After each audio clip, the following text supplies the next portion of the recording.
Hi friend, JPSC की history series में हमने अभी तक 3 पार्ट देख चुका है। सबसे पहले हमने देखा था कि एंशिएंट जो है प्राचीन काल में झारखंड, उसमें हमने क्या देखा है, हमने उसमें ये प्राचीन इतिहास देखा है। पूर्व पाषाण काल में झारखंड देखा है, उत्तर पाषाण काल देखा है, लौह युग देखा, वैदिक युग देखा, धार्मिक आंदोलन मतलब बौद्ध धर्म और जैन धर्म में देख लिया झारखंड में क्या उनका प्रभाव पड़ा। उसके बाद मौर्य काल देखा, मौर्योत्तर काल देखा, गुप्ता काल देखा, उसके बाद हमने गुप्तोत्तर काल भी देख लिया। उसके बाद हमने पूर्व मध्य काल देखा जिसको प्री मिडिएवल पीरियड कहते हैं। उसके बाद हमने एक वीडियो में, अलग से वीडियो में, ये दिल्ली सल्तनत कालीन जो झारखंड था उसमें हमने देखा, इसका भी पूरा डिटेल में देखा। तो ये सीरीज़ जो है हम लोग इसमें झारखंड का इतिहास पूरा ये माइंड मैप के ज़रिए कवर कर रहे हैं, क्योंकि ये एक बहुत ही आसानी से हमारे सिलेबस करने का एक तरीका है, इसलिए हमने इसको माइंड मैप में कवर किया। आप यहाँ पर देख सकते हैं दोस्तों, ठीक है। इसमें वो सारे इन्फॉर्मेशन जो हमारे एग्ज़ाम के लिए, जेपीएससी प्रीलिम्स के लिए जो इम्पोर्टेंट है वो हमने कवर किया है। और इससे पिछले साल का कई क्वेश्चन ऐसा है जो इसमें सारे इन्फॉर्मेशन दिया हुआ है। और इसके बाद जो कंप्लीट होने के बाद हम लोग इससे रिलेटेड जितना भी एमसीक्यूज़ है, जितना भी ऑब्जेक्टिव क्वेश्चन है इतिहास का, उसका हम लोग कवर करेंगे वन बाय वन। पहले हम लोग पूरा पढ़ लेते हैं, क्या है बैकग्राउंड समझ लेते हैं, ताकि जब क्वेश्चन करें तब आपको भी आसानी लगे, मतलब आप भी उसका आंसर देने को तैयार रहें कि हाँ इसका आंसर ये होगा, इसका हमको पता था, ये हमने वहाँ से पढ़ा है। इसलिए पहले चीज़ों को पढ़ लेते हैं, उसके बाद हम लोग उसका ऑब्जेक्टिव करेंगे। तो यहाँ से भी जितना हेल्प हो पाएगा, फिर वहाँ से जितना ऑब्जेक्टिव में करेंगे उससे भी हमें जितना भी इन्फॉर्मेशन रहेगा उसको आपको बता दिया जाएगा। तो इसके बाद जो आज है, आज हमारा है ये मुग़ल कालीन झारखंड।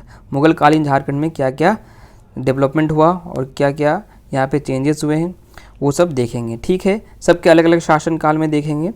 ये बाबर से स्टार्ट होकर के एकदम पूरा औरंगजेब तक देखेंगे, क्योंकि औरंगजेब के बाद वहाँ के जो शासक थे मुग़ल उतने शक्तिशाली नहीं बचे थे कि वो झारखंड पे अपना मतलब आक्रमण या कोई ऐसा प्रभाव डाल सके। उसके बाद फिर हम लोग देखेंगे अंग्रेज़ का, ठीक है। तो आज का हमारा जो फोकस है वो है मुग़ल कालीन झारखंड। तो आज का हमारा जो फोकस है ये मुग़ल कालीन झारखंड में, ये देखते हैं क्या है। सबसे पहले मुग़ल काल में झारखंड में छोटे बड़े राज्यों की संख्या में वृद्धि हुई। पहले जो इसकी संख्या थी अब उनमें वृद्धि हुई है। अब सबसे बड़ा परिवर्तन ये है कि यहाँ की रक्सेलों को पराजित कर चेरों ने पलामू के नए राजवंश की स्थापना कर ली थी, ठीक है। तो ये वाला आपका देख लीजिए इन्फॉर्मेशन जो है, रक्सेलों को पराजित कर दिया था। किन्होंने किया था? ये पलामू के राजवंश जो थे चेरों ने कर दिया था रक्सेल को पराजित। फिर भी झारखंड में मुस्लिम आक्रमण, झारखंड जो है मुस्लिम आक्रमण से बचा हुआ था। अंततः इसमें मुसलमानों का प्रवेश मार्ग शेर खां ने प्रशस्त किया। शेर खां जो थे ये रोहतासगढ़ पर अधिकार किया। कब किया? 1538 में किया उन्होंने, ठीक है। अब इनका जो है शेर खां का आपको पता ही है, इन्होंने हुमायूं को भी पराजित किया था। तो ये शेर खां तब बिहार में हुआ करते थे। ये ऐसे अफ़गानी थे। तो इन्होंने वहाँ पे जो रोहतासगढ़ पे अधिकार किया। कब किया? 35। तो क्वेश्चन में ऐसा पूछ सकता है कि शेर खां ने किस क्षेत्र को मतलब पर अपना अधिकार जमाया था, तो उसका आंसर होगा रोहतासगढ़। बहुत सारे आंसर ऑब्जेक्टिव ऑप्शन जो रहेंगे उसमें रोहतासगढ़ होगा। और कब किया था? वो 1538 में किया था, ठीक है। अब अगला देखते हैं, अब आता है, अब देख लेते हैं इसका बाबर, ठीक है। मुग़ल बादशाह बाबर कब से कब थे? ये 1526 से लेकर 1530 एवं हुमायूं 1530 से लेकर 1540 के शासनकाल में झारखंड उनके प्रभाव क्षेत्र के दायरे से बाहर रहा, ठीक है। इनके जो दायरे उनके से बाहर रहा, मतलब बाबर और हुमायूं में झारखंड में मुग़ल का कोई ऐसा प्रभाव नहीं पड़ा। इसलिए झारखंड का क्षेत्रीय राजा जो थे बिना किसी बाह्य हस्तक्षेप का निर्वाध शासन करते रहे। चूँकि बाबर ने अफ़गानों को अपदस्थ कर मुग़ल वंश की स्थापना की थी, इसलिए अफ़गान बिहार बंगाल में रहते हुए फिर से शक्ति जुटाकर मुग़लों से टक्कर लेने की फिराक में थे, ठीक है। क्योंकि अब ये इनको जो है ये अफ़गान जो थे ये बिहार बंगाल में अपना शरण ले लिए थे और ये अपने आप को मजबूत कर रहे थे ताकि वो मुग़ल से फिर से टक्कर ले सके। और ये इन्होंने किया भी था, जैसे अपने शेर शाह का देखा, शेर शाह वो फिर अपने आप को मजबूत बना करके बिहार झारखंड एरिया में अपना मजबूत बना करके उन्होंने हुमायूं को यहाँ से पराजित कर दिया था। इस प्रकार बाबर हुमायूं के शासनकाल में झारखंड मुग़ल विरोधी अफ़गानों का आश्रय स्थल बन गया। तो ये आंसर होगा, मतलब कभी कोई क्वेश्चन अगर पूछता है कि झारखंड किन का आश्रय स्थल बन गया था, ये मुग़ल विरोधी अफ़गानों का आश्रय स्थल बन गया था। अब देखते हैं अकबर के काल में। ठीक है, हुमायूं और बाबर के काल में तो ऐसे कोई मुग़ल का प्रभाव नहीं था। अब अकबर का काल में देखते हैं। अकबर के काल के 30वें वर्ष मतलब अपने काल से 30वें वर्ष मतलब 1585 ईस्वी में सर्वप्रथम मुग़ल का झारखंड के साथ सैनिक संघर्ष शुरू हुआ। क्वेश्चन अगर पूछा जाए कि किसके काल में सर्वप्रथम झारखंड के साथ सैनिक संघर्ष शुरू हुआ, तो उसका आंसर होगा अकबर के शासनकाल में। और पूछा जाए कितनी ईस्वी में हुआ, तो वो होगा 1585 ईस्वी में। ठीक है, इसके बाद 45 वर्ष में केवल इतना ही होता रहा कि मुग़ल द्वारा दबाव डालने पर अफ़गान विरोधी यहाँ के जंगलों में आश्रय लेते और मुग़ल के पीछे करते करते झारखंड तक पहुँच जाते। अकबर के शासनकाल में झारखंड के प्रमुख 3 शासक वंश थे, कोकरा के नाग वंश, पलामू के चेरो वंश तथा सिंघू के सिंह वंश। ये याद रखिएगा दोस्तों, क्योंकि ये क्वेश्चन इस तरह पूछे जा सकते हैं। पहला क्वेश्चन ये पूछा जा सकता है कि अकबर के समकालीन कोकरा में कौन सा वंश था, या अकबर के समकालीन कौन सा वंश था, नाग वंश, वो भी सही होगा। पलामू का चेरो वंश, वो भी सही होगा। सिंहभूम का सिंह वंश, वो भी सही होगा। ये तीनों जो थे ये अकबर के समकालीन थे। ठीक है, अकबर के काल में मुग़ल ने इस क्षेत्र पर ध्यान राजनीतिक, सामरिक और कुछ आर्थिक कारणों से भी दिया। ठीक है, इस क्षेत्र पर अधिकार हो जाने से मुग़ल सेना के लिए हाथियों की जो समस्या थी वो दूर हो गई, क्योंकि यहाँ के जंगलों में हाथियाँ पाया जाता था और मुग़ल को हाथियों की ज़रूरत थी, क्योंकि युद्ध में वो लोग हाथी का इस्तेमाल करते थे। इसलिए यहाँ पे कब्जा होने के बाद मुग़ल का जो था हाथी का समस्या वो दूर हो गया। संभवतः इस क्षेत्र के शंख नदी से हीरे की भी प्राप्ति होती थी। ये आप क्वेश्चन पूछ सकता है दोस्तों कि किस नदी में हीरे की प्राप्ति होती थी, तो उसका आंसर क्या होगा, उसका होगा शंख नदी में हीरे की प्राप्ति होती थी। अतः इस क्षेत्र को मुग़ल अपने अधीन लाने के लिए उत्सुक थे। ठीक है, हीरा बहुत कीमती होता है दोस्तों, इसलिए उनके लिए हीरे पाए जाने की जो यहाँ पे बात कही गई है, तो इसीलिए उन लोग बहुत यहाँ उत्सुक थे यहाँ पे अपना अधीन जमाने के लिए। 1585 ईस्वी में मुग़ल सेना के इस क्षेत्र पर आक्रमण किया, जैसे हमने देखा अकबर ने अपना 30वें वर्ष में किया। ठीक है, इस समय कोकरा का राजा मधुकरण शाह था। ठीक है, अगर आपसे ये क्वेश्चन पूछा जाता है कि अकबर ने जब झारखंड पे आक्रमण किया था तब वहाँ का राजा कौन थे, कोकरा का राजा कौन थे, तो आपका आंसर होगा मधुकरण शाह। ये सब नाम बहुत इंपॉर्टेंट है दोस्तों, ये सब नाम याद रख लीजिएगा, क्योंकि इससे क्वेश्चन इस तरह से क्वेश्चन पूछे जाते हैं। ऐसा लगता है कि उन्हें मतलब मधुकरण शाह को बंदी बनाकर शाही दरबार पे पेश किया गया, जहां उनके नम्र स्वभाव के कारण बादशाह ने उससे पुनः कोकरा भेज दिया। ठीक है, आपको पता ही होगा, आपने पढ़ा होगा, पहले बादशाह जो होते थे वो खुद ही जज होते थे, जो उनका स्वभाव दे करके, मधुकरण शाह का स्वभाव दे करके उनको फिर से पुनः कोकरा पे भेज दिया गया। इस तरह 16वीं शताब्दी के अंत तक कोकरा का जो ये तटस्थता भंग हो गया था, जो अलग से ये अपना रहते थे, एकांत में रहते थे, वो भंग हो गया था और यहाँ पे क्या है, और क्षेत्र के या मुग़लों का नियंत्रण में आ चुका था और उन्हें वार्षिक कर भी देने लगा था। ठीक है, क्योंकि मुग़ल को इन्होंने अब वार्षिक कर देना शुरू कर दिया था। सबसे बड़ी बात यह थी कि यहाँ के राजा मुग़लों के विश्वस्त अधीनस्थ बन गया था, जैसा कि उड़ीसा के अभियान के समय उसके द्वारा मुग़लों को दी गई सहायता से स्पष्ट होता है। ठीक है, ये बहुत उनका विश्वस्त बन गए थे, मतलब वो बहुत कॉन्फिडेंस में आ गया था, उन लोग कॉन्फिडेंस में लिए थे और उनके बहुत हेल्प भी करते थे। इससे बात कहाँ से सिद्ध होता है, ये उड़ीसा अभियान के द्वारा जो मुग़लों को किया था उस पर सिद्ध होता है। कोकरा के तरह सिंहभूम का सिंह वंश राजा भी मुग़लों का सहायक बन चुके थे। और 1589 तक मान सिंह के नेतृत्व में चेरों का भी परास्त कर साम्राज्य का अंग बना लिया गया था। इनको भी कब, चेरों को कब किया? अगर क्वेश्चन पूछता है मुगल ने चेरों को किस ईस्वी में परास्त किया तो उसका होगा 1589। और तब कौन थे वहाँ के शासक? वहाँ के शासक थे ये मान सिंह। ठीक है, अब अगला देखते हैं दोस्तों। अब आ गया जहांगीर के शासनकाल में। ठीक है, जहांगीर के शासनकाल में मुगल झारखंड संबंधों के इतिहास एक सर्वथा नवीन युग आरंभ हुआ। ठीक है, एक कंप्लीट न्यू एज जिसको कहते हैं वो स्टार्ट हुआ। ठीक है, ये जहांगीर के काल में विशेषतः मुगल नागवंशी और मुगल चेरों के संदर्भ में जहांगीर को भी झारखंड से मिलने वाले हीरे की विषय की जानकारी थी। उसने इस बात का उल्लेख अपनी आत्मकथा तुझु के जहांगीरी में किया।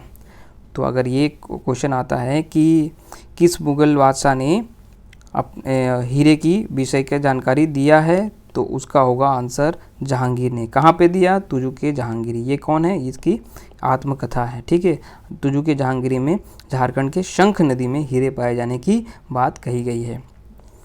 जहांगीर के काल में कोकरा का शासन दुर्जन साल के हाथों में आया।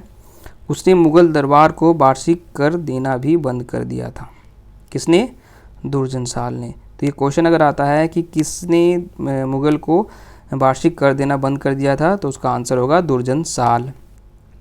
अतः उस पर अवश्य जो है अनुशासनात्मक कार्रवाई की जरूरी थी क्योंकि अब वो उल्लंघन कर रहे थे। इसलिए इब्राहिम खान ने 1615 में कोकरा पर आक्रमण कर दुर्जन साल को बंदी बनाकर शाही दरबार में पेश किया। ठीक है, दुर्जन साल को कब किसने किया? सबसे पहले होगा ये इब्राहिम खान ने किया। इब्राहिम खान को किसने भेजा था? जहांगीर को भेजा था। क्यों भेजा था? क्योंकि उन्होंने वार्षिक कर देना बंद कर दिया था। उसके बाद ये 1615 में उनको क्या किया? उनको कैद बना करके शाही दरबार में पेश किया गया। उसे वहाँ 12 वर्ष की कैद की सजाए सुनाकर ग्वालियर के किले में भेज दिया गया। अगर क्वेश्चन आता है कि दुर्जन साल को कितने वर्ष की सजा सुनाई गई तो उसका होगा 12 वर्ष। और फिर उसको कहाँ रखा गया था? उसका होगा ग्वालियर के किले में। दुर्जन साल के साथ उनके कुछ परिवार के सदस्य और राजगण भी बंदी थे। इस विजय के बाद इब्राहिम खां के कुछ हीरे और हाथी दरबार में भेंट किए। जहांगीर को इस क्षेत्र से प्राप्त होने वाले हीरे की गहरी रुचि थी। कहा जाता है कि एक बार इस क्षेत्र में बैंगनी रंग का हीरा मिला था। ठीक है, ये यूनिक होता है, इनको बैंगनी रंग का एक मिला था, हीरा मिला था। ठीक है, बादशाह हीरा की जो शुद्धता की पूरी जानकारी चाहता था। उसे इस बात की जानकारी नहीं था कि दुर्जन साल जो थे वो हीरे के बहुत अच्छा पारखी हैं। दुर्जन जो साल थे जो जिन्हें भी कैद कर लिया गया था वो ये जो हीरे की उनका अच्छा नॉलेज था, वो डिफ्रेंशिएट कर सकते थे, वो जानकारी दे सकते थे कि ये शुद्धता कितना है, कितना शुद्ध हीरा है या नस्ली है या नकली है। ठीक है, दुर्जन साल की यही गुण से उसके कैदी जीवन से मुक्ति का साधन बना। जो ये हीरे के पारखी थे इसलिए उनको साधन बना। तो अगर ये क्वेश्चन में आता है कि दुर्जन साल को जो कैद कर लिया गया था उनको किस वजह से वहाँ से छोड़ दिया गया या उनको कैदी जीवन से मुक्ति हुआ तो उसका आंसर जो होगा क्योंकि वो हीरे की अच्छा पारखी थे। ठीक है, दुर्जन साल ने बादशाह के कहने पर हीरे की शुद्धता की जांच की और उसे शुद्ध होने की बात कही। बादशाह उससे प्रसन्न हुआ और उसे उसका राज्य जो था वो जो लिया था वो लौटा दिया गया। तो दुर्जन को अनुमति दी गई कि उसकी कोई भी मांग हो तो बादशाह के समक्ष रख सकता है। उन्होंने 2 मांगे रखी। पहला कि परिवार के सदस्य जो उनके साथ कैद थे उनको भी छोड़ दिया जाए। दूसरा कि वो उसे दरबार के कुर्सी में बैठने की अनुमति दी जाए। बादशाह ने इन दोनों मांगे स्वीकार की और दुर्जन साल ने भी 6000 वार्षिक कर देना स्वीकार कर लिया था। इनको क्यों कैद कर लिया गया था दुर्जन साल को? क्योंकि इन्होंने वार्षिक कर देना बंद कर दिया था। अब उनको कैद कर लिया गया, कैद करके 12 साल के सुनाई गया कैद की सज़ा। फिर उनको ग्वालियर के पोर्ट में रखा गया। फिर उनका जो वो बहुत अच्छे हीरे की पारखी थे इस गुण से उसको वहाँ से बंदी जीवन से मुक्ति मिली। फिर अब उन्होंने ये स्वीकार किया कि अब 6000 वार्षिक कर देना स्वीकार कर लिया। उसे उसके राज्य का पट्टा बादशाह ने दे दिया। जहांगीर के समय पलामू में 2 चेरो राजाओं का शासन उल्लेख मिलता है, लेकिन इनका उल्लेख चेरो वंश के अतिरिक्त जहांगीर कालीन के किसी फारसी स्रोत में नहीं मिलता है। ठीक है, जहांगीर के समय मानभूम के बिष्णुपुर पर मुगल का अधिकार हो गया था। ठीक है, ये मानभूर के बिष्णुपुर जो है ये धनबाद के, अभी मॉडर्न धनबाद के आसपास है। अब देखते हैं शाहजहां के शासनकाल में क्या था। ठीक है, शाहजहां के शासनकाल के आरंभ तक मुगल छोटा नागपुर से पूरी तरह परिचित हो चुके थे। वे इस क्षेत्र के आंतरिक मामले में भी अब गहरी रुचि लेने लगे थे और यहाँ के निवासियों पर अपना प्रभुत्व स्थापित करने का हर संभव प्रयास कर रहे थे। अभी भी मुगलों को इस क्षेत्र के दो भागों से गहरा संबंध था, वो है कोकरा और पलामू। तो अगर क्वेश्चन ऐसा पूछता है कि झारखंड के किस क्षेत्र से जो मुगल का जो गहरा संबंध था वो होगा कोकरा और पलामू। शाहजहां के शासनकाल के प्रथम चरण में यहाँ के शासन दुर्जन साल थे। यहाँ के जो शासक था शाहजहां के टाइम, तब भी ये दुर्जन साल थे। अब आगे देखते हैं, ये दुर्जन साल को कैदी से मुक्त होने के बाद कोकरा पर लगभग 13 वर्ष तक शासन किया गया, क्योंकि हमने देखा भी पिछले पार्ट में कि ये दुर्जन साल को कैद कर लिया गया था। कैद से छूटने के बाद उन्होंने 13 वर्ष तक शासन किया। यहाँ लौटने पर उसने अपनी राजधानी खोखरा की जगह सामरिक दृष्टि से अधिक सुरक्षित स्थान दोईसा को बनाया था। अगर क्वेश्चन ऐसा पूछता है कि कौन सा शासक थे जो अपनी राजधानी खोखरा से दोईसा को बनाया था, तो उसका आंसर होगा दुर्जन साल। ठीक है, अब देखिए, और अनेक सुंदर भवनों का यहाँ पे सुंदर भवनों से सजाया था। 3 ओर से पहाड़ी और एक और से दक्षिण कोयल की नदी से घिरा हुआ दोईसा शत्रुओं के लिए प्रायः दुर्भेद्य था। ठीक है, वहाँ पे कोई इतना आसानी से अटैक नहीं कर सकता था, हमला नहीं कर सकता था, इसलिए ये अपना सेफ जगह माना, तो इन्होंने अपना खोखरा से लेकर के दोईसा को बना लिया। अब दोईसा में स्थापित भवनों का निर्माण में मुगलों का स्थापत्य कला का स्पष्ट प्रभाव है। अगर क्वेश्चन ऐसे पूछता है कहाँ पे बने गए भवनों पर मुगल कला का स्पष्ट प्रभाव है, तो उसका आंसर होगा दोईसा में बने भवनों का, जिसमें दुर्जन साल का प्रसाद नवरत्नगढ़ जो है, या नवरत्नगढ़ कहते हैं उसे, सर्वाधिक महत्वपूर्ण है। यह 5 मंजिला था, किंतु केवल 3 मंजिलें बची हुई है। दुर्जन साल के मृत्यु के बाद संभवतः रघुनाथ शाह शासक बना और इसके काल में भी मुगल नागवंशी संबंध सौहार्दपूर्ण बने रहे। शाहजहां के शासनकाल के अंत तक कोकरा की एकांतिकता अंत हो चुकी थी, क्योंकि अब उन लोग क्या है, दोनों में अच्छे रिलेशन बन गए थे मुगल और इनके साथ। ठीक है, और अब वह उत्तर भारत के जनजीवन से संबंध और गहरा हो गया था। नागवंशी शासक अब सीमावर्ती राज्यों से सुसंस्कृति, प्रशासकीय और स्थापत्य संबंधी परंपराओं का ग्रहण कर रहे थे। इस तरह से वन प्रांतर में सत्ता और संस्कृति संबंधी नई अवधारणाओं का विकास हुआ। यद्यपि शाहजहां के काल में भी मुगलों का इस क्षेत्र में अभिरुचि का कारण हीरा ही था। जैसे हमने देखा हीरा पाया जाता था, तो शाहजहां का अभिरुचि इस क्षेत्र में जो था उसका मेन कारण क्या था, वह हीरा था। शाहजहां के शासनकाल में पलामू के चेरों और मुगल संबंध और अधिक प्रत्यक्ष हो गया था। वस्तुतः इसी समय पलामू के इतिहास क्रमबद्ध और प्रामाणिक जान पड़ता है। संभवतः इस समय भी कुछ एक दिनों के लिए चेरो शासक मुगल शासकों के नियंत्रण में रहे। शाहजहां के शासनकाल में प्रताप राय चेरों का शासक था। अब अगर ये पूछा जाए कि चेरों का शासक शाहजहां के शासनकाल में कौन था, तो उसका आंसर होगा प्रताप राय। या अगर ऐसे पूछे कि शाहजहां के समकालीन चेरों का शासक कौन था, तो वो प्रताप राय था। शाहजहां ने इसे 1000 मनसबदार नियुक्त किया था। मनसबदारी सिस्टम आपको पता ही होगा, वो अकबर ने लाया था, तो ये शाहजहां ने उन्हें प्रताप राय को 1000 मनसबदार नियुक्त किया। अब सिंहभूम के सिंह वंश के राजाओं के मुगलों के साथ निकट संपर्क थे। शाहजहां के समय में ही उन्होंने मुगलों के नियमित वार्षिक कर देना स्वीकार किया। मानभूम जो वर्तमान में कहाँ पे है, धनबाद व हजारीबाग के क्षेत्र के साथ शाहजहां के संबंध की स्पष्ट जानकारी का अभाव है। ठीक है, अब ये हमने देख लिया पूरा शाहजहां काल में देखा। अब हम आगे जाते हैं, अब देखते हैं और औरंगजेब के शासनकाल में। औरंगजेब के शासन शासन के प्रारंभिक वर्षों में पलामू का चेरो राजा मेदिनी राय था। ये याद रखिएगा, औरंगजेब के शासनकाल में चेरो का राजा कौन था? ये मेदिनी राय था। उसने 1658 ईस्वी से 1774 ईस्वी तक राज्य किया। संभवतः शुरू में उसने मुगल सत्ता को स्वीकार कर लिया था, लेकिन शाहजहां के पुत्रों के उत्तराधिकार की लड़ाई का उसने भरपूर फायदा उठाया। किसने? ये राजा मेदिनी राय ने। चेरो अपनी परंपरागत विरोधी नीति की ओर लौट चुके थे और अपने सुरक्षित आश्रय के स्थल के कारण मुगलों प्रदेश पर आक्रमण का लूटपाट मचाना शुरू कर दिया था। वस्तुतः इस स्वतंत्र प्रिय जाति को मुगल का नाम मात्र का आधिपत्य भी स्वीकार नहीं था। उसने मुगलों को न केवल कर देने का बंद कर दिया, बल्कि सीमावर्ती मुगल प्रदेश पर आक्रांत करना भी प्रारंभ किया।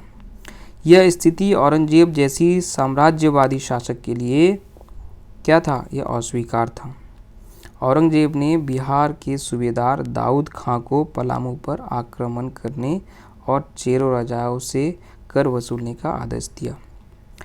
उसने बिहार के कई जागीरदारों और फौजदारों को भी दाऊद के इस अभियान में सहायता करने का आदेश दिया। किन्होंने भेजा था? दाऊद खां को किसने भेजा था? औरंगजेब ने भेजा था। याद रखिएगा कि क्योंकि ये दाऊद खान के यहाँ पे क्वेश्चन अगर आता है कि पलामू में किसने अटैक किया था या आक्रमण किसने किया था, तो उसका आंसर होगा दाऊद खां। दाऊद खान किसके द्वारा भेजे गए थे? उसका होगा औरंगजेब। ठीक है। उसने बिहार के कई जमींदारों को फौज के दाऊद खां के इस अभियान में सहायता करने का आदेश दिया। फलतः 23 अप्रैल 1660 से पलामू के चेरो शासक के विरुद्ध लंबा सैन्य अभियान शुरू हुआ, जो दिसंबर 1660 तक चला। कब से कब स्टार्ट हुआ था? 23 अप्रैल 1660 से चला और ये दिसंबर जो 1660 तक चला। अंततः चेरो की पराजय हुई और मेदिनी राय भाग गया। ठीक है। पलामू का विजय अभियान दाऊद के सैनिक के जीवन का महत्वपूर्ण उपलब्धि थी। इस अभियान से उसने सामरिक कुशलता, तत्कालिक निर्णय शक्ति और नेतृत्व का परिचय दिया था। पलामू का स्मृति दाऊद खान ने 1662 ईस्वी में पलामू का पुराना किला में एक मस्जिद का निर्माण करवाया। इनका जो यहाँ पे इनका जब विजय प्राप्त हुआ, उनका स्मृति में उन्होंने मस्जिद बनाया। ठीक है। अगर क्वेश्चन ऐसा आता है कि पलामू का पुराना किला में किसने मस्जिद का निर्माण करवाया, तो उसका आंसर होगा दाऊद खान ने हुआ। कब किया? 1662 में। वहाँ से लौटते समय दाऊद खां पलामू किले के सिंह दरवाजा को अपने साथ लेता गया और दाऊद नगर स्थित अपने गढ़ी में लगवाया। अगर क्वेश्चन ऐसा पूछता है कि सिंह दरवाजा को किसने ले गया था झारखंड से, तो उसका आंसर होगा दाऊद खां। पलामू के विजय के बाद वहाँ का फौजदार के रूप में मनकली खां को नियुक्त की गई।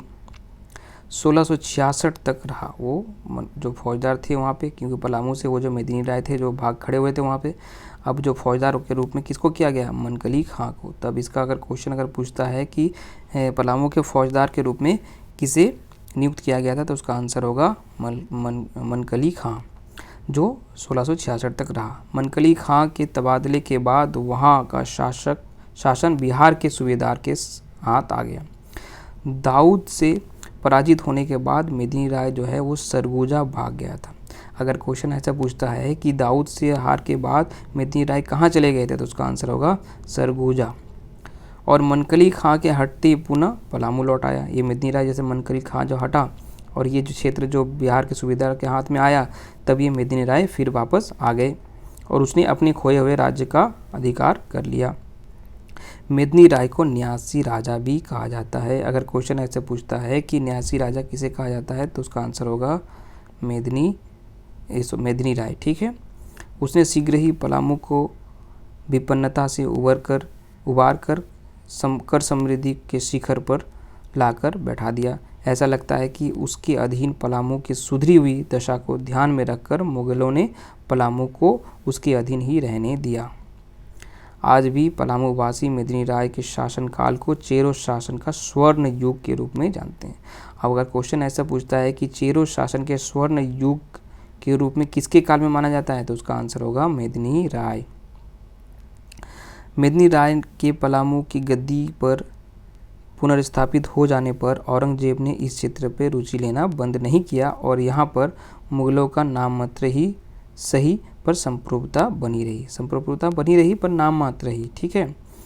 वर्तमान हजारीबाग, सिंहभूम और मानभूम जिलों में शामिल प्रदेशों और औरंगजेब का कोई विशेष प्रभाव रहा हो ऐसा प्रतीत नहीं होता है।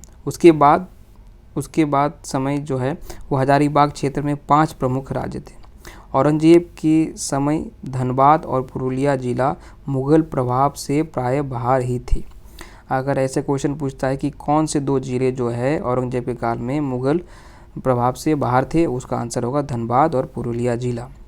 जो धनबाद अभी वर्तमान में झारखंड में, पुरुलिया जो अभी वर्तमान बंगाल में है। संपूर्ण छोटा नागपुर, यही 2 ऐसे क्षेत्र थे जो मुस्लिम आक्रमण से पूरी तरह बचे हुए थे। ठीक है, पूरी तरह का क्वेश्चन पूछता, पूरी तरह से कौन से बचे हुए थे? ये धनबाद और ये पुरुलिया। औरंगजेब के गद्दी पर बैठने के समय पंचेत राज्य नियमित रूप से मुगलों को कर देता था। सिंहभूम के पोरहट पर औरंगजेब के समय उसके समकालीन राजा महिपाल का शासन था। अगर क्वेश्चन ऐसे पूछता है कि औरंगजेब के समकालीन सिंहभूम के पोरहट पे कौन थे राजा, तो उसका होगा राजा महिपाल। लेकिन उस पर औरंगजेब की संप्रभुता का कोई प्रमाण नहीं मिलता। अब ऐसा सोर्स नहीं है जिससे ये पुष्टि होता है कि उन पर औरंगजेब का संप्रभुता बनी हुई थी, क्योंकि यहाँ की भौगोलिक स्थिति ऐसी थी कि सिंहभूम को कभी भी औरंगजेब के साम्राज्य में शामिल नहीं किया जा सका और पोरहट के सिंह राजाओं के अपनी स्वतंत्रता को बनाए रखा। ठीक है दोस्तों, तो इस तरह हमने आज देख लिया ये मुगल कालीन झारखंड।